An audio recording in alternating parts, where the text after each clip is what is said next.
devices. So let's begin. आपण काल भरपूर डिफरंट गोष्टी डिस्कस केल्या. सो थोडासा पुन्हा एक ओव्हरव्ह्यू घेऊयात की yesterday we have discussed the basic processor structure, ज्याला आपण कम्प्युटर सिस्टीम असं म्हणलं, which has three components. कुठले कुठले तीन components होते? First was processor, second was memory and third was input output devices, right? आणि ते एकमेकांशी कनेक्टेड होते, पण memory was not connected to input output devices, right? Input output डिव्हाइसेसला कोण कनेक्टेड होतं? तर प्रोसेसर जो आहे, प्रोसेसर हा इनपुट आउटपुट डिव्हाइसला कनेक्टेड होता, प्रोसेसर हा मेमरीला कनेक्टेड होता. पण input output and memory are not connected. हे कशासाठी? कारण की जेव्हा इनपुट येतं तेव्हा इनपुट पहिल्यांदा कुठे जातं? इनपुट पहिल्यांदा प्रोसेसर मध्ये जातं. ऍक्च्युली ते सेव्ह होतं. इनपुट जे आहे ते सेव्ह होतं. ओके, पण ते प्रोसेसरच्या थ्रू पुन्हा ऍज अ आउटपुट जातं. त्याच्यामुळे ह्या दोघांचं कनेक्शन विदाउट प्रोसेसर नसतं. प्रोसेसरच्या थ्रूच जाणार, प्रोसेसरच्या थ्रूच येणार, right? Directly IO devices are not connected to memory. त्याच्यामध्ये प्रोसेसरचा मध्ये ऑब्स्टॅकल किंवा प्रोसेसर हा मध्ये इन्व्हॉल्व्ह होतो. ओके, जर का दोघं डिरेक्टली एकमेकांशी कनेक्टेड असतील तर there will be no hold on data, आणि त्यामुळे काय होईल? जो पण डेटा तुमच्या मेमरीमध्ये आहे it will get starting display. बरोबर आहे. त्यामुळे आपल्याला ते तसं नको असतं because of some privacy issues or anything else, but it is not permitted. And that is why जे मेन तीन कंपोनंट्स असतात, see these are only not these three are not the components which are there in system. There are so many things, पण हे सगळ्यात basic structure आहे जे तुमच्या लक्षात राहावं म्हणून मी तुम्हाला एक्सप्लेन केलेलं आहे. ओके, सो जसं मी काल तुम्हाला सांगितलं की these three are used to fetch a cycle. So again पुन्हा एकदा छोटासा ओव्हरव्ह्यू घेऊयात की what is program. Program is a set of instructions. तुम्ही ज्या पण गोष्टी एखाद्या प्रोग्राम मध्ये करता, की जसं मी तुम्हाला सी चा प्रोग्राम तुम्हाला एक्सप्लेन केला होता की when we want to add two numbers, that time what we do, we declare three variables. Okay, जेव्हा आपण कुठलीही गोष्ट डिक्लेअर करतो, जेव्हा तुम्ही व्हेरिएबल्स डिक्लेअर करता, that time you allocate a space for that particular variable in memory. मग ते इंटिजर आहे, फ्लोट आहे किंवा कॅरेक्टर आहे, what ever may be the type of that data, but you allocate some space in the memory. त्याच्यानंतर you actually do your programming. Programming म्हणजे काय? की जे बाकीच्या सगळ्या ज्या गोष्टी आहेत दॅट इज HLL. मी पुन्हा काल तुम्हाला हे पण सांगितलं होतं की I am sorry, there are three basic types of languages. One is high level language, second is assembly level language, and third is low level language. HLL म्हणजे काय? की जे आपण प्रोग्रामिंगला वापरतो, ज्याच्यामध्ये C++, जावा, C#, ह्या ज्या नवीन नवीन develop, Python for that matter, ह्या ज्या लँग्वेजेस आहेत ज्याच्यातून आपण प्रोग्रामिंग करतो, याला म्हणतात हाय लेवल लँग्वेजेस. बरोबर आहे. जे मायक्रो प्रोसेसर आपण पूर्ण स्टडी करणार आहोत, मायक्रो प्रोसेसरला जी यूज केली जाते that is called as a assembly language, which is actually mid level आहे. It is not high level, it is not low level. कारण की ती वन्स अँड झिरोज मधली पण नाहीये, आणि डिरेक्टली तुम्ही मी आपण जसे बोलतो, तुम्ही जर का सी प्रोग्रामिंग बघितलं असेल किंवा कुठलंही प्रोग्रामिंग बघितलं असेल, तर it is as good as we are communicating. When we say C is equal to A+B, तेव्हा तुम्हाला त्याच्या सिम्बल्स वरून कळतं की सी मध्ये A आणि B चा डेटा ऍड होऊन येणार आहे. बरोबर आहे. Wien you write a statement printf enter the data, and when you write scanf %d and a, म्हणजे काय? की हा जो डेटा जो ए आलेला आहे युजर कडून तो स्कॅन करा. तो स्कॅन करा म्हणजे काय? त्याला त्या जागेमध्ये ऍक्च्युअली सेव्ह करा, राईट? आपण तो स्कॅन करतो आणि तिथे तो सेव्ह करतो टेम्पररी मेमरीमध्ये. बरोबर आहे. सो ह्या ज्या गोष्टी आहेत, काही त्याच्यामध्ये टेक्निकल गोष्टी आहेत, काही पण जे पण तुम्ही लिहिता प्रोग्राम, ते सगळे प्रोग्राम अशा पद्धतीने लिहिता की तुम्हाला ते वाचून कळतात की ऍक्च्युअली काय झालंय. त्यासाठी you need not to be a rocket scientist. तुम्हाला असे खूप कोणतरी फार त्याच्यामधलं उच्च असायला पाहिजे यासाठी काही गरज नाही. कारण की जनरल तुम्ही प्रोग्राम वाचला तरी तुम्हाला थोडंफार तरी त्याच्यातलं नॉलेज येऊच शकतं. म्हणून त्याला हाय लेवल लँग्वेज असं ट्रीट केलं जातं, राईट? असेंब्ली लेवल लँग्वेज ही हाय लेवल लँग्वेज इतकी फार जास्त काय म्हणतात, कम्युनिकेबल नाहीये. म्हणजे जितकं आपण सी मध्ये कम्युनिकेशन करू शकतो किंवा जितकं सी बघून तुम्हाला जितकं कळू शकतं, जितकं त्याच्यामधल्या गोष्टी तुम्हाला समजू शकतात, तितक्या कदाचित not up to that level assembly language कळू शकते. म्हणून it is kind of a mid level language जी जनरली प्रोसेसर्स यूज करतात. And the third was a low level language, which is also called as a object level language, or you can say it is a machine level language, or it is a binary language. बरोबर आहे. So तुम्ही C मध्ये कधी programme केला असेल तर after compilation the program get converted into dot OBJ file.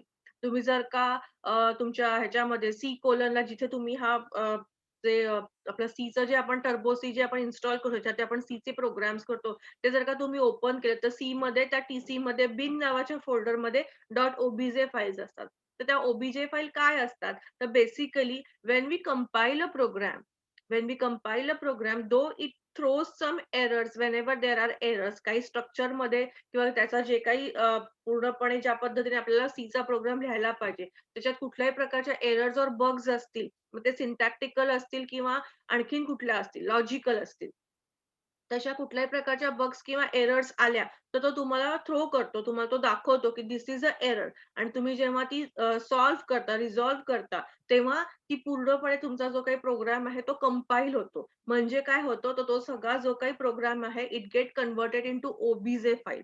OBJ file मध्ये convert होतो, याचा अर्थ तो आता प्रोग्राम आपल्यापासून, now that compiler is doing a job to communicate whatever you have written to the processor. कारण की त्याचं आपल्याशी कम्युनिकेशन झालंय युझिंग द कीबोर्ड. आपण आपलं कम्युनिकेट केलेलं आहे की मला असा असा प्रोग्राम हवाय. आता कंपायलर पुढचं काम काय करतो की जे युजरनी दिलेलं आहे ते सगळा जो काही डेटा आहे तो इट कम्युनिकेट्स विथ प्रोसेसर. बरोबर आहे. आणि मग आता प्रोसेसर काय करतो, know what processor does, processor त्यातली एक एक इन्स्ट्रक्शन घेतो आणि ती एक्झिक्यूट करतो. सो पुन्हा एकदा मी ट्राय करतेय स्क्रीन शेअर करण्याचा.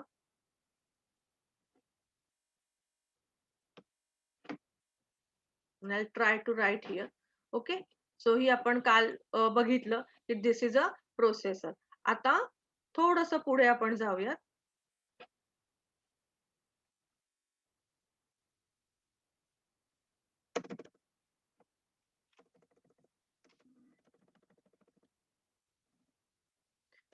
नाव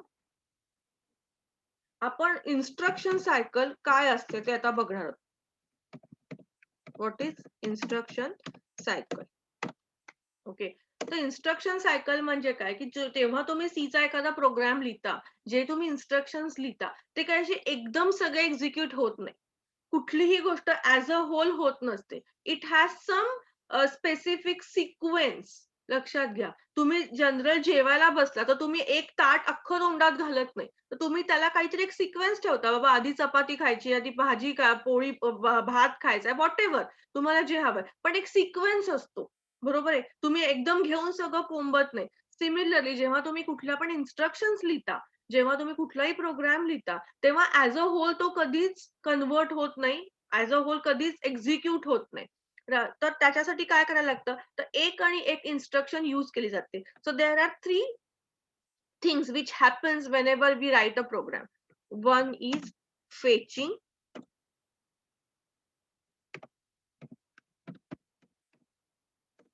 second is decoding, and third is execution.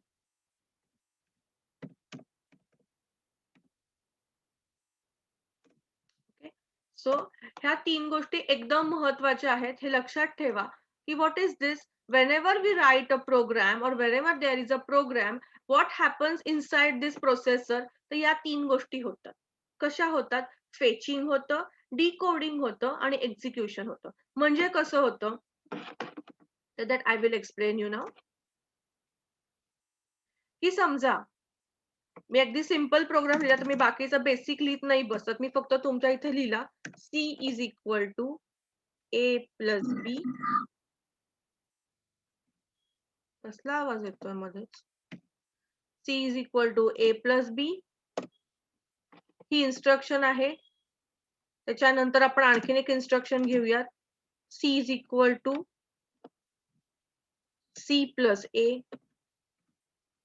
अशा आपण एक 2 इन्स्ट्रक्शन्स घेऊयात किंवा 2 हे सी मधले हे आहेत. मी डायरेक्टली असेंब्ली लँग्वेजचा यूज करत नाही तुमच्या सिम्प्लिसिटीसाठी. नंतर आपण असेंब्ली लँग्वेज मध्ये कशा पद्धतीने प्रोग्रामिंग होतं ते बघूयात. तर सपोज या 2 सेंटेन्सेस आहेत किंवा ह्या 2 इन्स्ट्रक्शन्स आहेत जे आपल्याला कम्प्युटरला द्यायच्यात. सो अज्युमिंग की आपण इनपुट घेतलंय, आपण ए ची व्हॅल्यू घेतली, बी ची व्हॅल्यू घेतली आणि या 2 गोष्टी आपल्याला करायच्यात. तर बेसिकली होतं कसं की whenever we insert or whenever we declare any variables ते मेमरीमध्ये जातात. जेव्हा तुम्ही ते स्कॅन करता तेव्हा हे सगळ्या गोष्टी थ्रू प्रोसेसर या प्रोसेसरच्या थ्रू इथे इनपुट मध्ये जातात.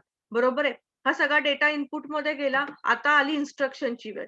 सी गेला बी सी नाही ए गेला बी गेला सी साठी जागा ऑलरेडी अलोकेट झाली वगैरे वगैरे हे सगळं झालं. आता हा पार्ट आपण सोडून देऊया. Now we will focus on this instruction. काय इन्स्ट्रक्शन आहे C is equal to A plus B. म्हणजे काय होतं की we have to add the numbers which are stored at A and B. A आणि बी या लोकेशनसाठी किंवा या व्हेरिएबलसाठी जिथे काही जागा आहे तिथे जे काही नंबर्स आहेत ते 2 नंबर तुम्हाला ऍड करायचे. ही इन्स्ट्रक्शन आहे. This is basically instruction. Okay. ही बेसिक इन्स्ट्रक्शन आहे की तुम्हाला हे 2 नंबर ऍड करायचे. मग मेमरीमध्ये काय सेव्ह होणार आहे ए प्लस बी. बरोबर आहे. मेमरीमध्ये ही इन्स्ट्रक्शन सेव्ह होते ए प्लस बी. आता ही ए प्लस बी अशी सेव्ह होते का? तर डेफिनेटली नॉट. कारण की आपण जसं मगाशी म्हणलं की कुठलाही प्रोसेसर तुमची आमची लँग्वेज समजत नसतो. He will not understand what is A plus B. पण याच्यातून जी काही डॉट ओबीजे फाईल किंवा कुठलीही बायनरी कोडिंग त्याचं तयार झालं असेल ते त्याला मिळालेलं असेल. बरोबर आहे. So it will fetch instruction. म्हणजे काय होणार आहे की हे जे तुम्ही सगळं मेमरीमध्ये स्टोअर केलंय हे मेमरी मधून प्रोसेसर मध्ये येणार वन बाय वन. सो जर का माझी पहिली instruction C is equal to A plus B आहे तर माझी पहिली इन्स्ट्रक्शन जी मेमरी मधून प्रोसेसर मध्ये येणार. बरोबर आहे. Processor will fetch that particular instruction from memory. लक्षात येत आहे. काय झालं इनपुट गेलं. इनपुट प्रोसेसरच्या थ्रू मेमरीमध्ये गेलं आणि आता मेमरी मधून प्रोसेसर एक इन्स्ट्रक्शन फेच करतोय. हे खूप महत्वाचं आहे की नक्की काय चाललंय. बरोबर आहे. पहिली इन्स्ट्रक्शन फेच झाली. Second is decoding. आता डिकोडिंग म्हणजे काय? डिकोडिंग म्हणजे पुन्हा जसं आपण नेहमी शिकलेलो आहोत, की जे आता जसं तुम्हाला मी सांगितलं, की आपला जो काही फाईल आहे ती कन्व्हर्ट झाली. तर ती ऑलरेडी झिरोज एंड वन्स मध्ये आहे. बरोबर आहे. जी काही आता प्रोसेसर आणि मेमरी एकमेकांशी कम्युनिकेट करताय, it is already in zeros and ones. त्यामुळे already it is in machine language. मग डिकोडिंग कसलं करायचं? मग डिकोडिंग कसं करायचं? तर डिकोडिंग म्हणजे काय? हा आपण जे डिकोड करतो तो पार्ट नाहीये. तर प्रत्येक इन्स्ट्रक्शन जी असते, ज्या पण कुठल्या वेगवेगळ्या प्रकारच्या ऑपरेशन्स असतात. मग ॲडिशन असू देत, सबट्रॅक्शन असू देत, मल्टिप्लिकेशन असू देत, डिव्हिजन असू देत. अशा डिफरंट जे ऑपरेशन्स असतात, त्या प्रत्येकासाठी ऑपकोड असतो. There is a opcode for every operation. There is opcode for every operation. एक ऑपकोड असतो, एक कोड असतो. बरोबर आहे. आणि तो कोड जो असतो, it gives signal or it tells processor what to do. ते प्रोसेसर मधला जो एएलयू आहे that is arithmetic and logical unit जे आपण पुढे आर्किटेक्चर मध्ये शिकणार आहोत that we are going to discuss. But for now processor मध्ये ही ऑपकोड जो आहे तो घेतला जातो. ऑपरेशन परफॉर्म केलं जातं आणि त्याच्यानंतर ते ऍज अ आउटपुट बाहेर केलं जातं किंवा दिलं जातं. Right. So this is how it works. So हे डिकोडिंग जे आहे तुम्हाला मी सिंपल पद्धतीने आता सांगते. ओके. सो एक गोष्ट लक्षात घ्या की whenever we are using C program or some high level languages, we use compiler to compile the program. Okay, we use compilers to compile the program and convert it into a machine language. जेव्हा पण आपण high level लँग्वेजेसचे programme करतो तेव्हा आपण त्या particular language साठीचा जो compiler आहे तो मशीन लेवल लँग्वेज मध्ये कन्व्हर्ट करण्यासाठी वापरतो. पण जेव्हा आपण मायक्रो प्रोसेसर हा विषय शिकतोय तेव्हा आपण जो काही प्रोग्राम करतो किंवा या पर्टिक्युलर सब्जेक्ट मध्ये आपण जे काही प्रोग्रामिंग करणार आहे that is going to be in assembly language. And whenever we use assembly language it uses assembler to convert the language into machine language. 2 गोष्टींमधला फरक कळला. कारण की तुम्हाला असेंबलर, कंपायलर हे शब्द सारखे येणार. तुम्ही आधीही ऐकले असतील, ह्याच्या पुढेही तुम्ही ऐकत राहणार. पण there is a difference between these two. Compiler ही हाय लेवल लँग्वेजेस साठी आहे, वेअरएज असेंब्ली लेवल लँग्वेज साठी असेंबलर असतो. ओके, सो ना आता जो असेंबलर आहे तो काय करणार, तर तो मशीन लँग्वेज मध्ये कन्वर्ट करणार. आता आपण मशीन लँग्वेज मध्ये कन्वर्ट केल्यानंतर हा प्रोसेसर जो आहे तो एक एक इन्स्ट्रक्शन फेच करतो. फेचिंग पर्यंत झालं. आता हे जे डिकोडिंग आहे ते डिकोडिंग काय असतं ते तुम्हाला मी सांगते. ओके, आता या प्रोसेसर मध्ये, या पर्टिक्युलर प्रोसेसर मध्ये काय काय आहे, तर एक आहे या प्रोसेसर, या सिस्टीम मध्ये काय प्रोसेसर आहे, मेमरी आहे आणि इनपुट आहे. आता या प्रोसेसरचा आपण एक थोडासा छोटासा एक ओव्हरव्ह्यू घेऊयात, म्हणजे थोडंसं आणखीन आपण याला एक स्ट्रक्चर करूयात, की जर का मी म्हणलं की हा 1 बीट आहे, म्हणजे याच्याकडे फक्त 2 कॉम्बिनेशन्स असणार. 1 बीट म्हणजे काय, 2 कॉम्बिनेशन. 2 चं जे तुम्हाला जे हे आहे, म्हणजे पॉवर ऑफ 2 चे तुम्हाला मी आता ह्याच्या नंतरच्या ह्याच्यामध्ये शिकवणार आहे की ते नक्की काय असतं. पण आता थोडंसं सिम्प्लिसिटीसाठी तुम्हाला एक सांगते मी.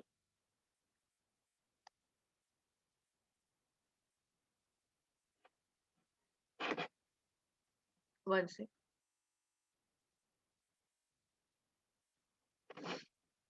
तर आपण कन्सिडर करूयात की हा जो प्रोसेसर आहे हा 4 बीट आहे.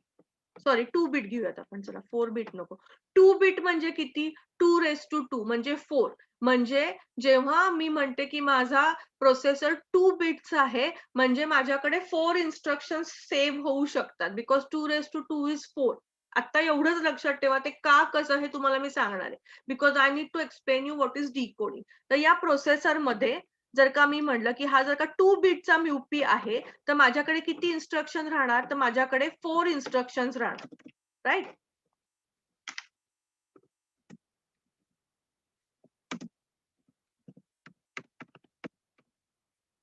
2 बीट प्रोसेसर म्हणजे 4 इन्स्ट्रक्शन्स. आपण आता एकदम बेसिक इन्स्ट्रक्शन्स घेऊयात. कुठल्या कुठल्या घेऊयात आपण, कसे कॉम्बिनेशन्स असतील आता. 4 इन्स्ट्रक्शन म्हणजे काय, 2 बीट घेणार म्हणजे 00, 01, 10, 11. हे तर तुम्हाला माहिती आहे. हे बायनरी मध्ये 2 बीट्स आहेत, म्हणजे 0001 1011 एवढे 4च पॉसिबल कॉम्बिनेशन. आता मी म्हटलं की 00 is for add, 01 is for subtraction, 10 is for multiplication, and 11 is for division. हे लेक्चर बंद झाल्यानंतर पुन्हा याच लिंकनी जॉईन करा. ओके, आधीच सांगून ठेवते. आणि 11 इज फॉर डिव्हिजन. म्हणजे माझा हा जो 2 बीटचा प्रोसेसर आहे,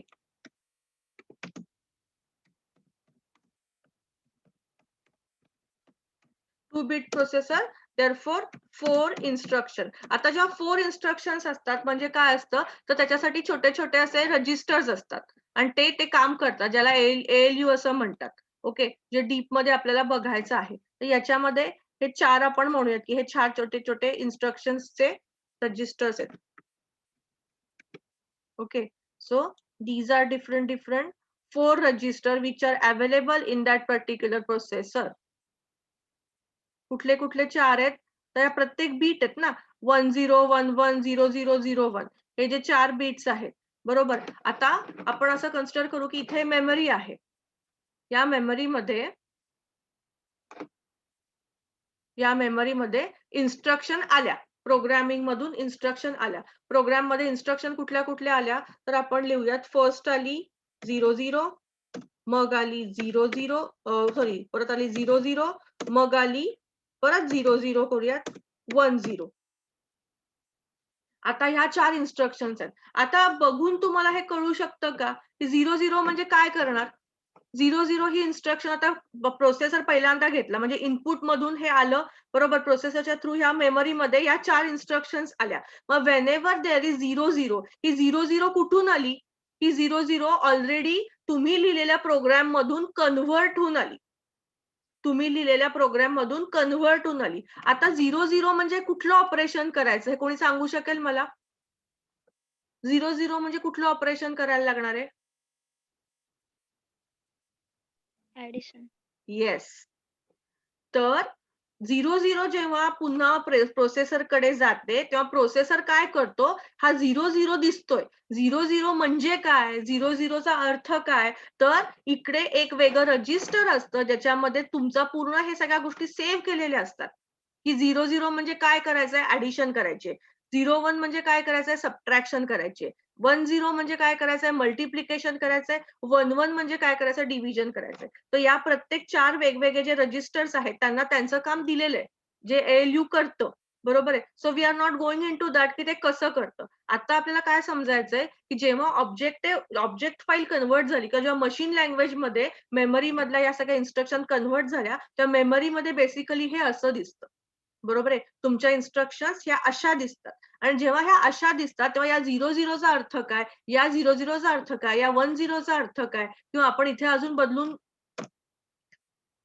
काय करूयात, 10च केलं पूर्ण, किंवा 11 जरी केलं फॉर दॅट मॅटर. हे आपण डिफरंट जरी केलं तरी या प्रत्येक गोष्टीचा अर्थ काय हे कळण्यासाठी त्याला काय करायला लागतं, हे सगळं बघायला लागतं. So this is called as a op code. प्रत्येक ऑपरेशनचा जो कोड आहे, this is a op code. And this 00 is op code of what, this 00 is op code of addition. This 10 is opcode of what? 10 is opcode of multiplication, right?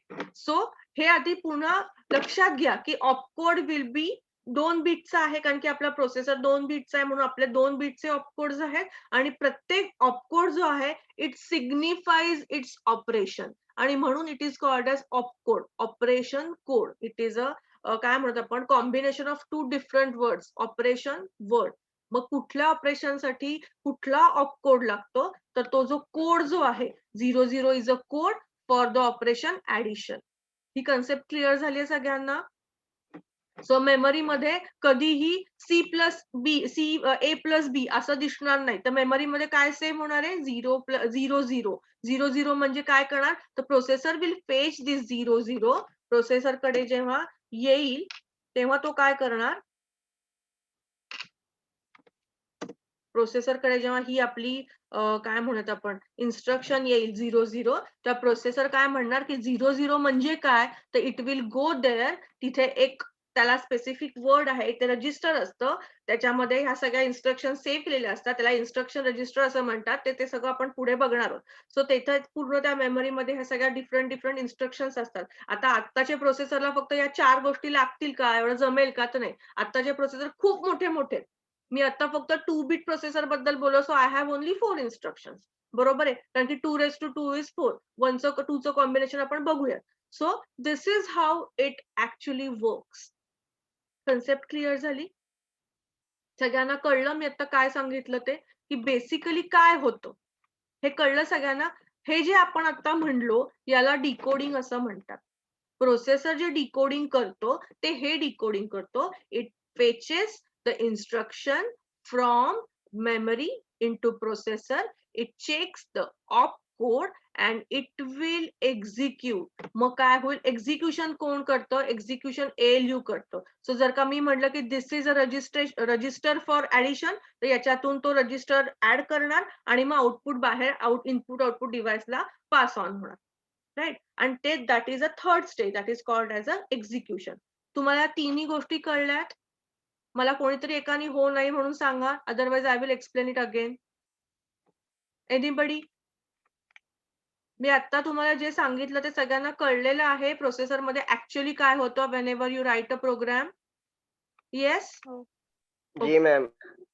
सगळ्यांना कळलं ना? So never forget this. कुठलीही instruction, there are only 3 steps: fetching, decoding, execution.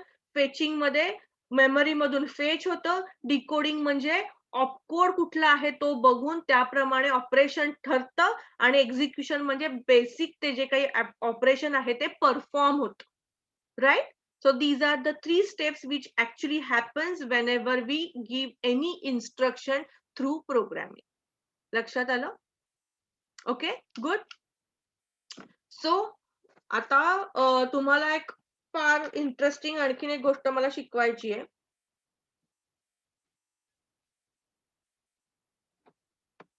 जसं आता मी तुम्हाला मगाशी हे सांगितलं की हे C is equal to A plus B हे आपण हाय लेवल लँग्वेज मध्ये केलं. हे जर का मी असेंब्ली लेवल लँग्वेज मध्ये केलं असतं तर मी काय म्हटलं असतं ADD ऍड, हे जरा वेगळं हे करा. This is add, this assembly language add B, C. So this signifies add the content of registers B and C. Okay. आता आपलं पुढे जे काही आपण ह्या पर्टिक्युलर सब्जेक्ट मध्ये बघणार आहोत ते नेहमी हे अशा प्रकारचं असणार आहे. तर वी विल बी आपण थोडंसं will get used to this particular language की ऍड BC म्हणजे add contents of register B and C. अशा प्रकारे आपल्याला ते कंटेंट्स ऍड करायचे आहेत. So this is a instruction. ही इन्स्ट्रक्शन जेव्हा ऑब्जेक्ट फाईल मध्ये किंवा मशीन लेवल लँग्वेज मध्ये कन्व्हर्ट होते तेव्हा ती अशी दिसणार आहे 00. आणि मग ती जेव्हा प्रोसेसर फेच करणार तेव्हा ती 00 बघणार. प्रत्येक ऑपरेशनला त्याचा एक वेगळा युनिक ऑपकोड असतो. 00 जर का ऍड साठी असेल तर 00 will never be used for any other operation. मग ते कुठलंही असो, ते स्क्वेअर रूट असो, कुठलंही असो, कुठलंही असो, मग कितीही मोठं प्रोसेसर असो, तो युनिकच असतो. 00 म्हटलं की फक्त ऍडिशनच होणार. 01 म्हटलं तर सबट्रॅक्शनच होणार. There will be no other thing which may happen inside the processor. Right. So every operation has its unique of code. लक्षात ठेवा हे सगळे वर्ड्स फार इम्पॉर्टंट आहेत. जर का तुमच्या MCQनी एक्झाम झाली किंवा तुमची थिअरॉटिकल एक्झाम झाली तरी these are the important questions which may be asked by the examiner. So this is how the instruction cycle works. मग ती कुठलीही असो. लक्षात येत आहे. मग तुम्ही साधा तुमचं ऍप्लिकेशन युज करता, तुम्ही अगदी कॅमेरा जरी युज करत असाल तुमच्या मोबाईलमध्ये तरी इन्स्ट्रक्शन ही अशीच युज होते. जेव्हा तुम्ही प्रेस करता तेव्हा त्याच्यात त्या प्रेस वरती काय करायचं याचा ऑपकोड ऑलरेडी ठरलेला आहे. तर ते काम ते करतं आणि you will get the output as a output of execution. Right. I think now this meeting will be over in few seconds. So please join using the same link because I'm going to explain you the binary and hexadecimal, which is the base of the subject. तुम्हाला hexadecimal आणि binary हा जो number system आहे ती आता करणं खूप महत्वाचं आहे. So we are going to discuss that in the next lecture. Right.